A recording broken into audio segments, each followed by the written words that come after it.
Mua lama ona whaafitaia le alofa malenga lei siri ese o tātou ta pāu le langi. Ina umamori mai le o tau soifua, maso mātou wola, i le sona umamori nei o le kuatalona tolu o le nei tausanga. Mai vi ia le atua ma whaafitaia lo tātou wari, ona o le soifua ma le ola.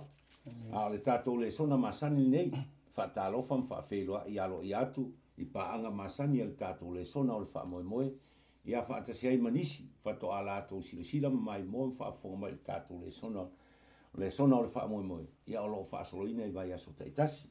Ma le tātou le sona mua la nei o le kuatalona tolu. Me lea ona o le tātou taimi, ia o le au whaia le tātou talo, ia ona whangasolo reo le tātou le sona. Lo mātou tamai o i le langi, mātou wala au atu, ma le whanaunau o mātou loto, whaamole au ina mailo ngang pa ia e fisoa soani le mātou whaasoa, ina ia mātou whaasoa ma le manino. Whao ngā au na vai le atua, e ala atua i lau whingalo mo o tangata, o lau whaasonga ma mai mo mai. Mātou wala au le atua, whaamnuia le mātou whaasoa le nei asu. Ina ia i umea i le vi ingo oelo mātou mtai. Ona o Iesu o mātou talo atu o nei. Amen. Ia, e toe whawheloa i mwhatalo whatu, i lua sunga i whaiaonga o tātou le sona. Lo sunga i whaiwhiau utu. Ia, pe foi lau sunga i to ina sa mana, tātou le sona, o le autua le tātou le sona nei kuata. O le malolo i ake riso. Malolo i ake riso, o le autuna, o tātou le sona, o awa, o kuata nei la tātou sabali, le tolu masina. Pe ta ila o le vai aso nei amata. Ia, o lo o whaautuina le tātou le sona amata o le nei vai aso. O le malolonga i lo si o manga, i le luas forma le whai tu la fitu aso le vai aso. Ia, o le tātou mutua tauloto. O lo o maua i le salamo e valus forma le wha, foi upo e lua, o le maule taula i aile tātou le sona le nei vai aso, ma o le la o whai tau inatu. O lo nau lo o nganga ma ua lai loa i le fia watu i loto au i ova. O lo alanga fia lo loto ma lo utino i le atua soifua. Ia, o le maule na e taula i aile tātou suenga o le nei vai aso, o lau sunga sa mana, ia, se i e tau wha pula mai al tātou mau tau loto, ia whaatasi ai mar whaatung mango le tātou le sona, tātou te amata ni tai au. Ia, o le maula e o le whamatala mai a tātou le, ia le afo i le finangalo le atua, i le toe ngā o langa mal toe ngā soifuanga, e finangalo le atua ina ia maua le tangata. Ia le lau tātou maua i le autu lea mo le tātou kuata atoa, wha upuina wha peo le malolo ia ke riso. Ona o le tūlanga lea ua iei tātou i lona whaatinonga. E peo wha autu tātou le sona. Nau te whaalonga tu le whaasamoina na e afo e esele ititia na i lo le wha peltania na iei. Wha peltania la e fōlinga mai o lona winga o le tātou wolo masoifua i le o langa wha solo a toa. Fo i lea lusfu whaitu la fitu aso e au noama le malolo. O le fina ngalo lau le atua ia e pe ona mai le maule. Ia o tātou tūlanga le, o le nau o tātou nganga ma ia lai loa o tātou nganga i le fia watu i le loto au i ova. Ia ma ia o tātou i le lai loa la ea ma le nau ta inga la ea i le fia. I le fia o tātou loto mo tātou tino. E sa ili le atua soifua. Ono le bea moni a ia talu mai le pa u o le tangata i le angasala mai le tala wha solo pito o le tangata. O le to e se malolonga.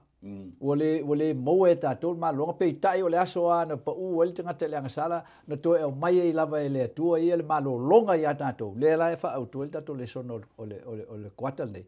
O le malolo i a ke riso. Awa o le malolonga na e le inta ua tele le tātou mulmulta ia o le whata o tonga o le fuafuanga le atua o le wha o le tanga mai ai le amatanga le fuafuanga. I le pa u o le tangata ma le toe fuata ina le atua o le fisota inga o le tangata ma le atua. I lana folfolanga le na mai le kenese tolu fa pusuma lima. Ina ia mauti noa i le tangata. Pe lao na mai e a fo i el tala le e fa autu i le tātou kuatal nei i le malanga o le vaalele. Fo la e le na manei a le fo launga al vaalele a no lo le tebi ua pe mai kapteni e afo e fusilo fuspau e fai asi i sia fo isi lolo wa o tau le o manai ia fusilo ma mata na lu va lele ma ma pay for ling ma la ma lepel va lele alu lu ngalu lalu fe e tangata o fe uma tangata ia mai tawina stasi o tamai tai talavo tentiti le titi o lo no fo ana e lu mama pe tu siata ele ano le ele tu lango va lele le ia ai uma il malanga ai fisilis tasi ol pase se no ngaso lo atu va fo il te mai tai le te le fe te mina na lu ai va le ma lo si o matangi fa mai te mai tai le ia ma so fe ai tasi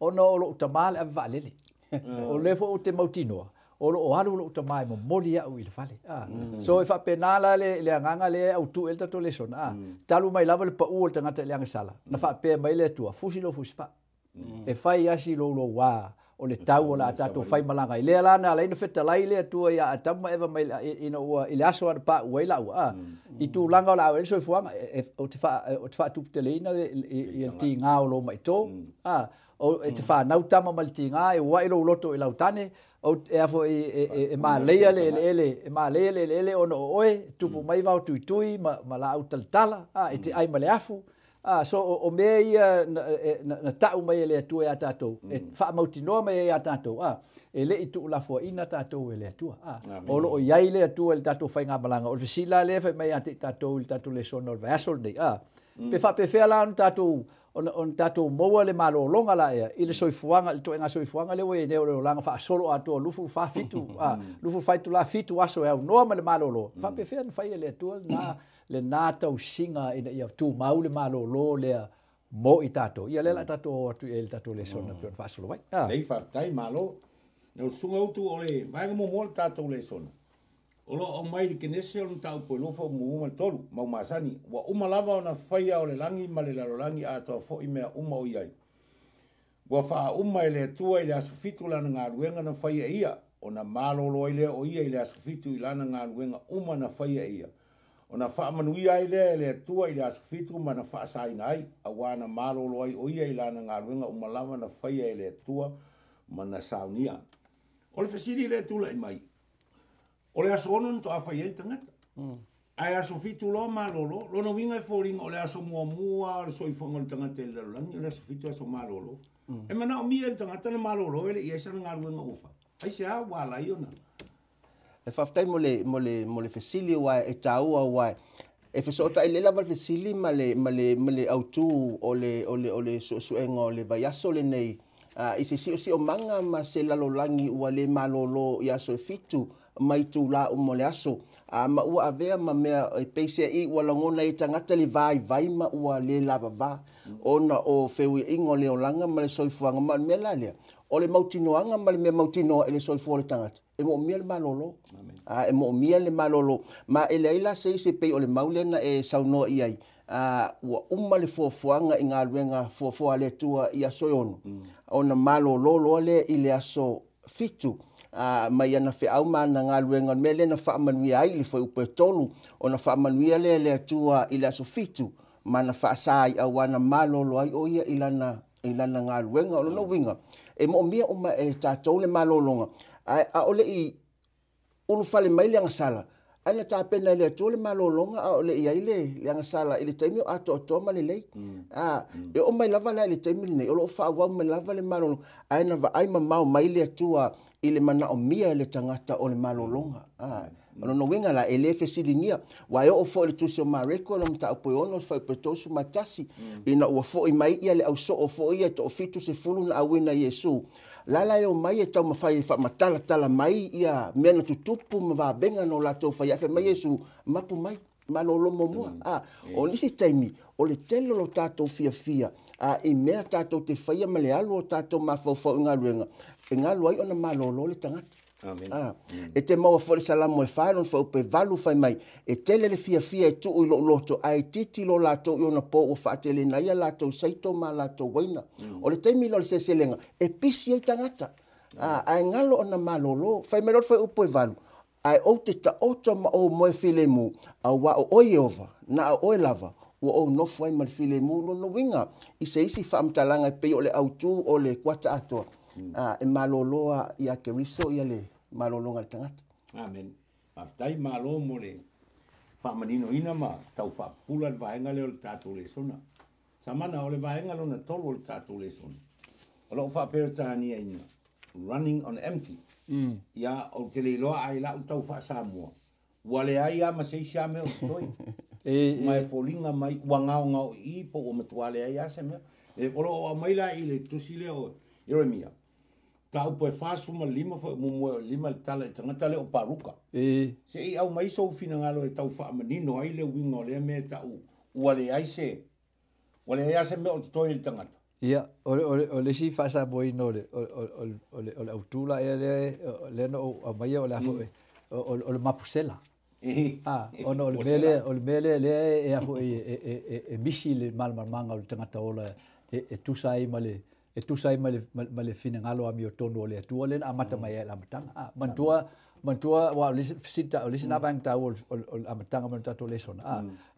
Na fai le atua le malo longa ai le ele I vai le tangata ma ma le I langona le tangata le mafatu ole venga le ole ola ya ai e oni ngale ata ele I fai le tangata a wo pa ule angelu mai le langi wo yai le sala so na sila fia le atua le la matia o soifuanga o le tangata ile anga sala ona fai le atua le matuli manula e le tau e tato ole malo longa ile asofitu le atua ina ia taula ia le o inga o le tangata ia lo le tangata o me mai fu le atua ia manui ai o ia o lo ile atua ele o se sia mea so e maulu mai la le tau fa se malan tau fa se o mausa le failonga le atua e fa manatu el tangata ma fa to file mu el tangata o te pole peno mel tato tala amata le nei fusi lo fuspa e ui ana lo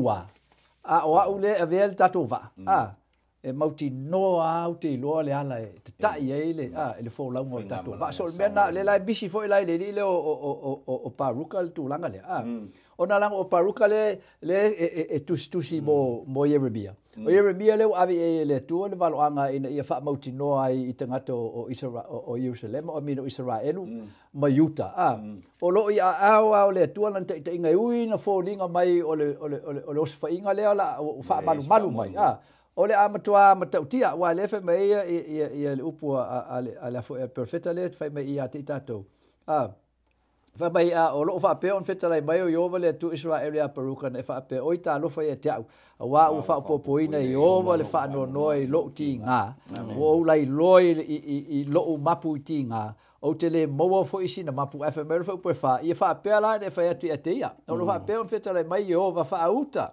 o le mea no o wati nai o te le petia o le mea foi no o toina o te lia ina o le nei nu uma lama lea lo mai le tu o te pole le mea tupul nu o mea ia lea mo leva no famatala tu una faia le nu una toina o u foi to e faia le fufuanga ina ia to mo wail to file bu ia fa mel sila ale tu ia paruka le lima o ila o esa ili emo o e metele o le sili o ngongo le mo le tangata awa le e ta o mai le tua le fufuanga o le e sili fia vo le tua le loto o fe me ngai e ke fefe o e fefe mo I be o le o mai po le bena e te yai o e fefe o le a mau be ia e sa afi te fia moa o le la ese e fe mai le tu o te sailia na me o te sailia awa fa auta o te wha o le malaya I lunga o te ngata uma, o wheta lai mai e Iova,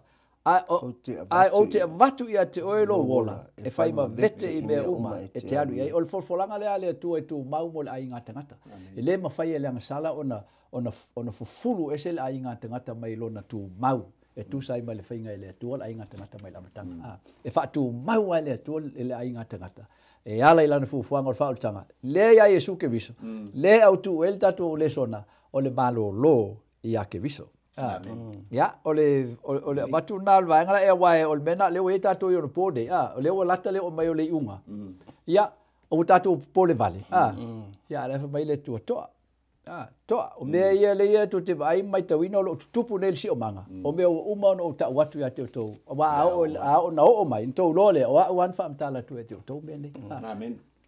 le ia malo whaftai mo le vaenga leo tatu le sone tau whamtalina o tala le ia paruka ile sala mo le valus fulmane hima ia o le tatu vaenga leo na tolu lau sunga utu olo o le maulea ile tatu whaitauina kene se rua fo po ruma le tolu wa olo o ia ile upule o le malo malo lo mai ile tua mai fo linga o le upule na lea e sa waile ma upule o le sapati pe taila ile fe ngai tuai se i fai sau noanga ile fa pe i tonu le meta o le malo longa le fe ngai tuai le fa matala le luar Samuelu ta po fitu fo po fuma lua ma le tolu suma le tasi te te nome ma fo po suma lo se i au mai so fina ngalo e tau fa ula ti dia ile vai Whaftai ua e pei o tusi esa e ta ua i le lua Samuelu le mta apu e fitu o le whai upe sifulma le lua e whaapealo na whaitauina.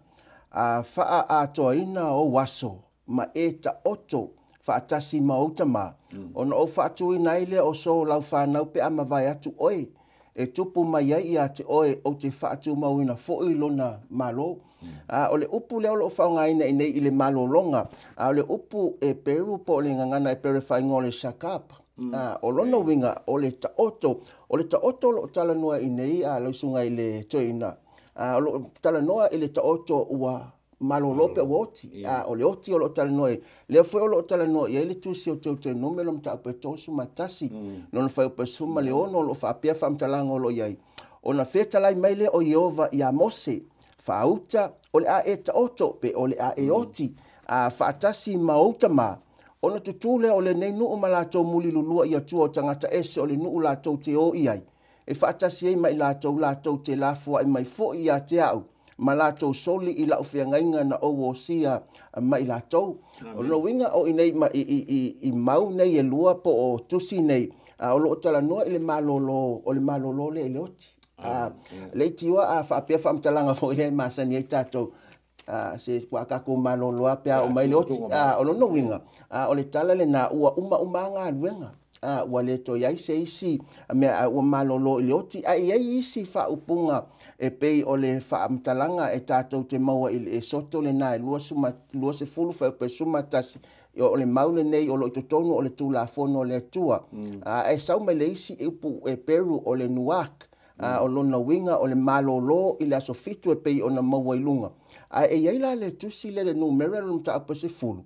Fa upa tol se fulu ma le ono. O le whaamtalanga le amose e whaipea o ina tuu i lalo le atola au le atua e whaapea whaamtalanga. Tuu i lalo o na whaia ne ai le o ia i o vai i nga fo i maia i mano o Israel. O lona winga o le tuu i lalo o se mea. O nuna o malolo. Lona winga pe o tātou o se avenga i le tangata. O lona tuu i lalo ai malolo i sātauro o Yesu. O malolo i na o lo i ali malolonga i a Keriso. Malo whaftai. Polinga mai la o malolonga i a mai whenging tuai sa whaiata uma i o i a Keriso. Ia mare. Le malolonga e mau i a Keriso. Ia pe o le aunga uma lava le nao mene i o lo whaata i le malolonga i a Yesu. Ia malo whaftai. Tātou tau nuk mai lea, ile mātai Yesu tasi ruas fulma le balu. Le lau whai tau tua. Mai Yesu. Ia o tau o mai ia tau, o tau uma o e tinga ina mafti e venga. O a o fo i e marolo ai o tau. Sa mana o le marolonga i le whenga fo. O le e fo linga mai la e le awhionga le Yesu. Whai mai o mai ia tau. O a o fo i e marolo ai o tau. O le a tonu le whamani nonga o sa o le awhionga le a Yesu. Ya, o isila e vaenga o le tau wha matala ino, upule o le malolo i whengenga o mai e lua. Lewa au mai le i whengenga toi atua me le whengenga fau. Ea alon atuanga le i whengenga fau le whetalenga le a Yesu. Ono o le aunga atoa pe a saun tato malamalama i le malolonga le mai e le atua i a tato. O le malolonga i a tato i loa. E whaaftua o a tato i le malolo pe a ono wha umutia le atua le malo si anga ma le mana o le anga sala i le tino montu ina. So le mena le mawhati ai tātou. O le mele mawhati ai tātou, o le tātou le mautinoa po, o le mele mwhain tātou manu malo i whaoso songa o tatou tu ina nau le mafuai o tatou pa u le sala wai e fa so so ni tatou ata te le ang sala pa fa so tatou e fa ang sala tatou pa on tatou tu watu fa so so ma tatou fa tinoa so le sila mo tele o tatou nei o lo fai ma polenga e ala ina mai tatou le sona le vai aso nei o mele o le olanga le to file mu pe fa pe fe fai le tu langa le mo tatou le tatou te loto toyo le o soifuanga fa solo atolo na e au no ma le fa lango ile tua wa mafuanga na le ta o tele le vange ina le tua o la sofitu i tu tonu o le vai aso ile fa so longo tal fa so lupito ile taiminga ile tua ona usila fia ile tua le taimi ele fa ngofia ona ngafal te ngata mal taimi si le fo ile maole o le taimi na fo ile la rangi o mai le so ai si le fo ile fua ile tua le fua pau ta oto le vai aso tasi ana le fa to ile tua so fua ngal vai aso tasi le va na fano ta to le popole le si fanga poto le tua mo lona si fio le mana ongo le tangata no fua pau nai ono aso te ngalu ai ala so fitu malolo va pefea malolo ilo fo i mai ia te ilo fo i mai ta mafutanga o te sau fo i ta te mafuta ina ia fa manatu ia te o me uma na e moa o me uma lo e manui ai o ulea o me ia lo te vatu fua te manui ai ina e mfai ona e tau yo lo wanga le lei mo lo lofa ia so uma lo ola na fua le tua fua ile fua le ne fai ngafanta to mal te le le fa mai peteru le lua la fo il peteru ta po tolu na e fa solo mai le o nga fa le peteru ya ta to on po ne tato yai e o mai e ta wemu fa mai o fefo ye le fo langa o le fio mai o Yesu o kwa leva le ka ngu o no silfia le tu af mai lo peteru o ni ngalo ya to tu sa le aso tasi ma le afeta usanga le ala ina sa o fua le tu nga ine tato malolo le fua le mai le tu ya tato ine tato lo mai lava le vaso mo o mai vaso ne tato te yai o le malolonga moni ya tato te moa pe o tato te tu ile anga sala mana fa o so songa pe tato tu mau i lalo te inga le tu le tato fa tu ile wala wa mai fa o tanga ya tato o le tato tel tonu o fa mangaloina o tato ang sala ile maliwa Yesu ile ofo ina mai o soifua pa i o le tu soifua e sui ai tato ina im faito fa fo i tato ile mafuta fela tai ma le tu wa fa mai i sai lim suri mo malua wa o to ang sala o puni ti ai lo o to va ma le tu fa ma puni so le la mai le tu le o nga mo tato so le sila le va nga ta wo le mai Yesu i mai o mai ta ai sia langa fo o lewo fa tau ina Yesu le malolonga la e mo tatou i le tino na manu malolo Yesu i fa o songa i le vau mo lo le ungo ti Apollo ina o tau Yesu lunga la au wele mfai el ti Apollo ona fa umatia le fuanga o fa o tanga ai fa tino ai le tuala na folfolanga len ave ya atam eva fa longo ngata e tu momo fo el fa na o fine le ulo ngata tu momo ai lungo sa tau longo winga wele to mo el tino ang sala le o tatou le malusi anga le sa ye mua pe atatu fa tu ile maliu mal tu Yesu e mai le tu ya tatou me alo fole ngang paia tatou te manu malo ai melana ya le tu maul ke risiano il fa tu po le ala vale le tinga inga o soifuanga le tatou te ola il tatou tau mafainga ina ia tatou manu malo tatou mulmul tai ia fionga le tu tatou stai pe fa mai Yesu alo fa tau sia polo inga fa ngo fie yo la wala le tu e tau le fai tau fa mtal fo ni si fa mtala tau si polo inga le tu o to te faise tu ese o foi to te so nga fai o to uso atangata tatou tau sisi ai me nai lua ona saunga le mule o tatou fai nga malanga me Yesu awai le fa pe e fai fa le lo uso tangata ile anga mai sisi ai e tu sa pe te fai fa le lo uso tu foi pete le fai ni tu ese lumo le tua ai taia o fa fitau lim fai ta pe on taia ti Apollo yo ia tatou o le mai ele tua ya tatou il fenga tuai mal fenga fo whaamtalanga tātou te loa, malolonga, lesi malolonga tāua le, mai i tātou le sona le, ina mai i te Salonia mua, na mai e Paulo. O malolonga fo ile il tātou mapu i o tātou lava su-enga o le fionga le tua, ma ngafal te ngata malana ngaluenga, malonga tiu te tau ave, ia na ngaluenga il fale. Ia malesi malolonga le, whaamtala mai Paulo, ia o malolonga fo ile, mai il tusi o ngaluenga. E tau mai il temi fo ile, vesi ile ekalesia, le ua ekalesia. Ai na mai lo le fina ngalo le tua le nganga pa ia ala i unga fonoa ala o apostolo i Jerusalema. Fa mai lo le o fionga le o fa lo longo fo i lato. No wingo fa longo. O le ni ala toa. O le ni ala to fa mtalanga to. Fa ia fa tau mata aisia. O malo lo le to le mafo fa o tangata.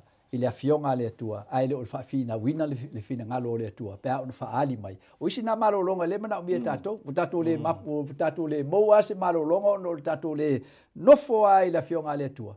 Ya o tele o tatou manatu mo tatou taofi e tā solo ai ma tai ngai solo tua i le fionga le tua mo le saunga le mu o tatou whainga malanga i le tūlanga lea o le malo lo ya kiwisa. Amen.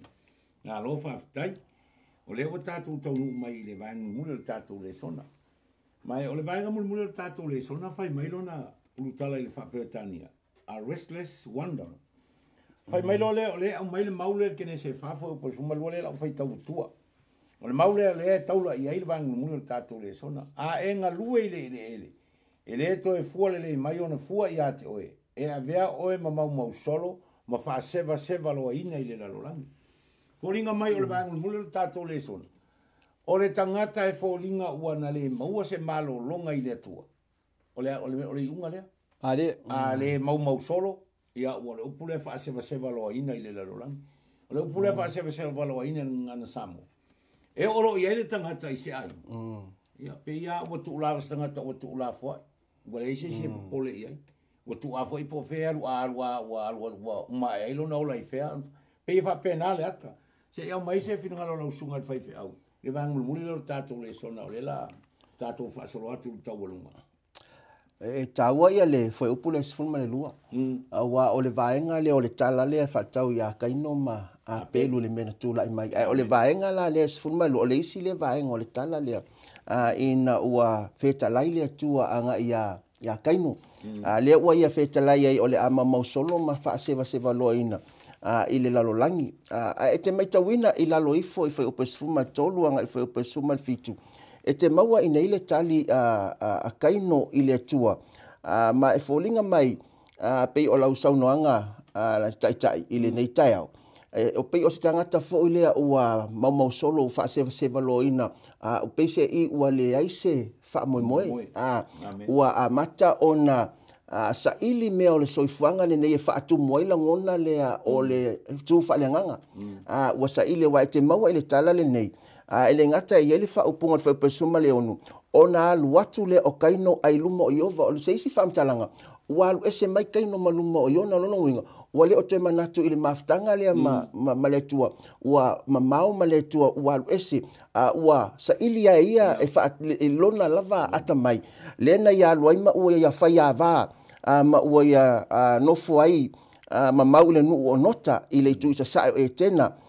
Mai loa ai ma whai eila nā wā, ma ua tōla nā wā, ma ua whāna wailo nā tali i e ngoa ia e noka. O e noka la, lea, e te mai tau mai, lea ua leise maftanga ma lea tu, a le wasa ili e kaino i le maftanga le ili whaale tangata malona tōlua. E tau fufoa i le maftanga le ma lea tu, ua le iloa mai ai. Lea ua alu ese mai. Le ua tau mawhai e whaatumu i lana lava i loa malona silofia. I mea o le olanga le nei. Ele ngata le na ai te mai tawina fo i nei whai mai whamtanga whai pesuma fitu. Ua whaia e ia le ai, o no winga. Le ngata ua sa ili i se maftanga. Ai ua pisi le soifuanga ma le olanga, ua le ise taimi e whaatulanga mo le tua. Ua pisi e tau whai mea e whaatulanga, le ua whausia le ai. Ua whai ngua fo ile ngua ono natali i le ai. Atu maila ele si o se o manga le luas futasi senturi nei. O le tūlanga umale nā lo ia i tātou le so. O tātou sa ili a e tamawhai e whaatumu le avanoa lea ua motusia ono le angasala. E whaatumu i mea o le olanga le nei. A ola ino tātou sa ili whapena. O le whaamtalanga e tātou toi fo e pe o le whaamtalanga ma le whaasoa le sunga le to ina ia Chris. Tātou toi fo e whaamtalanga le Yesu o mai ia tea. o mai ia te o to mo maftia I avenga o mai o te fai va tuli malolonga ia te o to ai o le si o manga le na o le foi upule suma le lua a wa o nei o le wa ese mai wa fa mtalanga le na foi posuma le wa ese kai no mai luma o le tu o no winga wa ia fai le me manatu o le me tonu le e tau fa tu mai le vanua le o le ngau ma tau ma fai o mai foi le so in le taimile nei I o tama fai le tangata fa atumu ile ngata fa atumu I me so ifuanga ai o foi lava ile taimile mo ma malo lo le tangata e mo ini mat ai le o malo lo le ma fa ta milo solo a o foi na mo le taimile malo lo ai o fa nga fo ile mele yo na po nei o le Facebook mai si me e malo lo ai ai o la na malo lo inga ile se malo lo ma fa na le itama me ai fa ve solo ai o nei tato te to e fo ia ile vala aulia le tua mo tato e mai foi mai re malo fa tai wa tatu tonu le ngol tatu le sona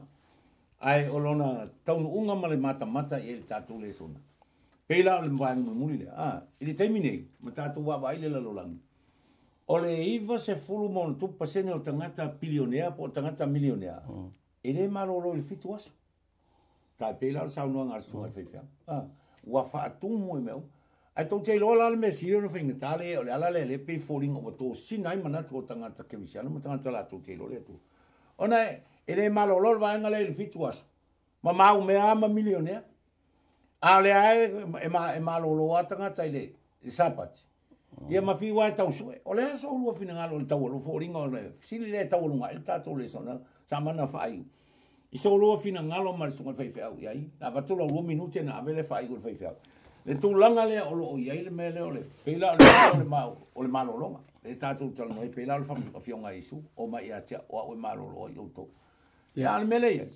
Ia, peo nta ua le sunga le whaipea. O le tele o tangata mau mema tangata ia whai pisi nisi e le mo moi le fitua. E le malolo a le mele am taunu unga la e ma tele ia la tautu. O le fōringa i taunu ele o le upua Solomona whai mai o mawhauwhaunga o e whiringa i ngā ruenga o le mau meo ia. Ia le whawe lawe la fōringa mai le o malolo. Si a mai sau. Ia.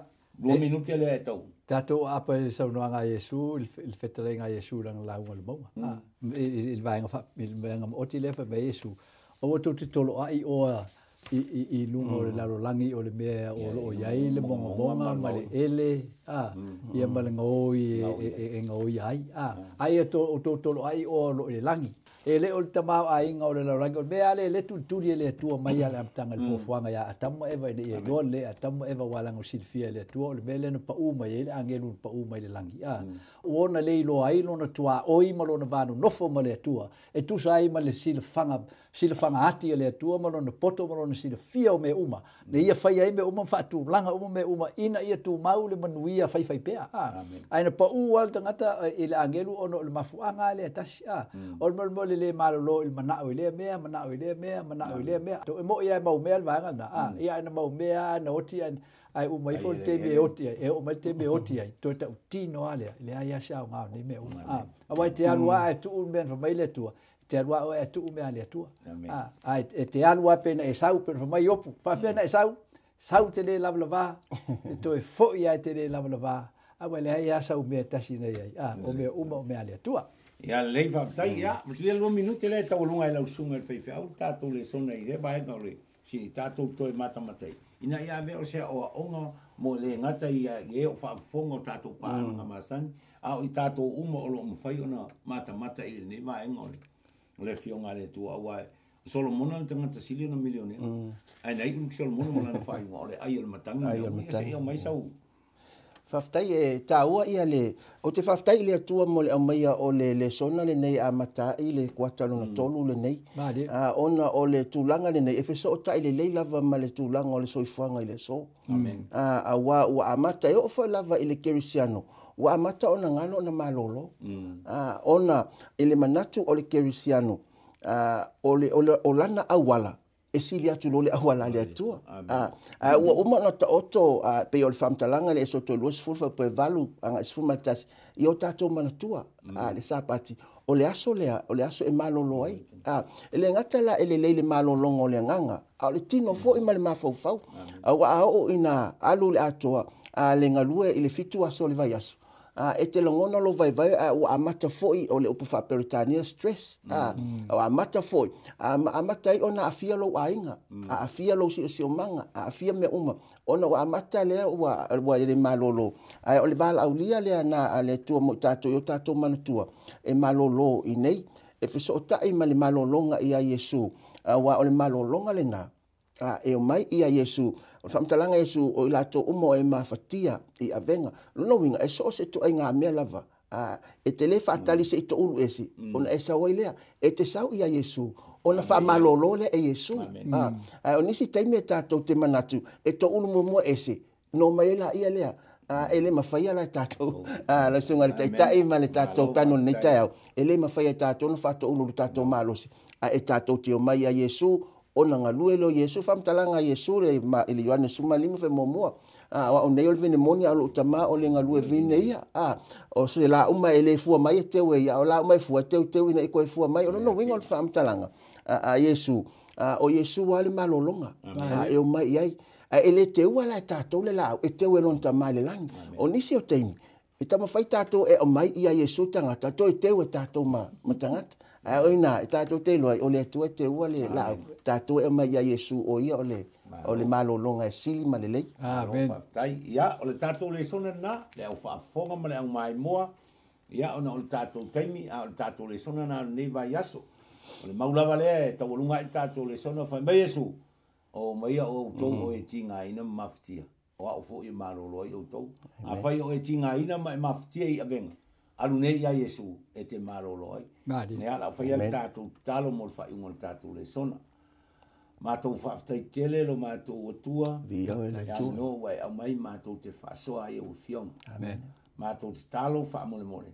whaamangalo o ona mai mātou mo mātou amen pe a whai ele atoa na mātou ave lau au ai mātou te whaamoe moe whanau na watu i lo ngang pa ia whaapea o na whaatele i whinangalo mo whaamoe moe o ila atou na whaafonga ma siles hila ma mai mo mai ina ia tupu maola tala ulau le fatu le tala lelei. To sina nitsi ati oe sa unia molo malo o taulata mai. O le mātou te talo le nei tae au, wha mole mole talia i mātou, e ala lava i lo mātou li, o Yesu le mātou paola le mātou wala. Amen.